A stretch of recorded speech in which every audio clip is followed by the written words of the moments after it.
प्रगतिवाद, प्रयोगवाद और नई कविता के इस संक्रमण काल में कवि गजानन माधव मुक्तिबोध का विशिष्ट व्यक्तित्व रहा है। उनकी कविताओं में ऐसी रचनात्मकता है जो क्रांति द्वारा इस जर्जर अमानुषिक समाज में आमूल-चूल परिवर्तन करके इसे पुनर्सृजित करने के लिए वचनबद्ध है। यह अंतःस्थल व बाह्य स्थल दोनों जगह व्याप्त घोर अंधकार से संघर्ष कर क्षीण प्रकाश किरण को प्रकाश पुंज बनाने के लिए प्रयासरत है, जिसके आलोक में वैषम्य रहित समाज की स्थापना हो सके। मुक्तिबोध के कविता संग्रह चांद का मुंह टेढ़ा है में संकलित कविता अंधेरे में उनकी समस्त कविताओं का सच्चा व पूर्ण प्रतिनिधित्व करती है। अंधेरे में कवि के आत्मसंघर्ष की चरम परिणति है, किंतु इस आत्मसंघर्ष में समष्टि संघर्ष भी संपृक्त है। दूसरे शब्दों में यह मानवीय व्यवस्था को उसी रूप में स्वीकार कर सकने की असमर्थता और उसे बदलने की छटपटाहट के बीच अपनी निजता परम अभिव्यक्ति को पहचानने और प्राप्त करने की कोशिश है। कविता जिंदगी के अंधेरे कमरे से आरंभ होती है जिसमें कोई चैतन्य व्यक्तित्व विद्यमान है।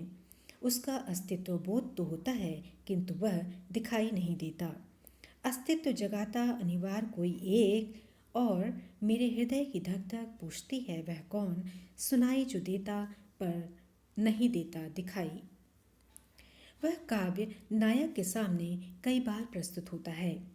भीत से फूले हुए पलस्तर से खिसकती पपड़ियों से बना चेहरा, तालाब की गहराइयों से उभरती कुहरीली आकृति, तिलस्मी खोह में साक्षात रक्तालोक स्नात पुरुष ने अनेक प्रयासों के बाद कवि उसकी पहचान अपनी परम अभिव्यक्ति के रूप में करता है। वह रहस्यमय व्यक्ति अब तक न पाई गई मेरी अभिव्यक्ति है, पूर्ण अवस्था वह निज संभावनाओं निहित प्रभावों प्रतिभाओं की मेरे परिपूर्ण का आविर्भाव। नायक उसे स्वीकारना चाहता है पर अपने अहित के भय से डरता है। इसीलिए टालता हूँ, बस मेरे प्रिय को कतराता रहता, डरता हूँ उससे। नायक प्रोसेशन में अमानवीय व्यवस्था में शामिल समाज के प्रतिष्ठित लोगों के चेहरे देख लेता है। प्रोसेशन में से कुछ लोगों द्वारा नायक को पहचान लिए जाने पर नायक समझ जाता है कि इस असलियत को जानने की कीमत उसे चुकानी पड़ेगी। हाय हाय, मैंने उन्हें देख लिया नंगा, इसकी मुझे और सजा मिलेगी। आतंकित नायक घर छोड़कर भागता है और अंधकार स्तूप से भयंकर बरगद में शरण लेता है जो गरीबों उपेक्षितों का घर है।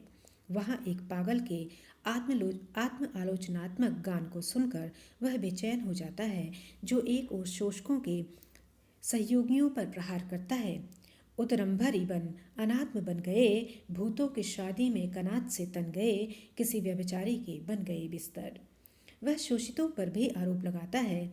बताओ तो किस किस के लिए तुम दौड़ गए, करुणा के दृश्यों से हाय मुंह मोड़ गए, बन गए पत्थर, बहुत बहुत ज़्यादा लिया, दिया बहुत बहुत कम, मर गया देश, अरे जीवित रह गए तुम।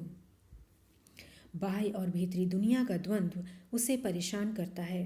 वह स्वयं की निष्क्रियता को माशाल्लाह लगने का कारण मानता है। उसे अभिव्यक्ति दमन का दुख है। हाय हाय, मैंने उन्हें गुहावास दे दिया, लोकहित क्षेत्र से कर दिया वंचित। वह यथार्थ से भयभीत होकर समझौता करना चाह रहा था कि उसे तिलक दिखते हैं। चिंता की अधिकता में उनके मस्तकोष ही फूट पड़े हैं। इससे दुखित नायक कहता है, हाय हाय पितः पितः ओ, चिंता में इतने न उलझो, हम अभी जिंदा हैं जिंदा, चिंता क्या है।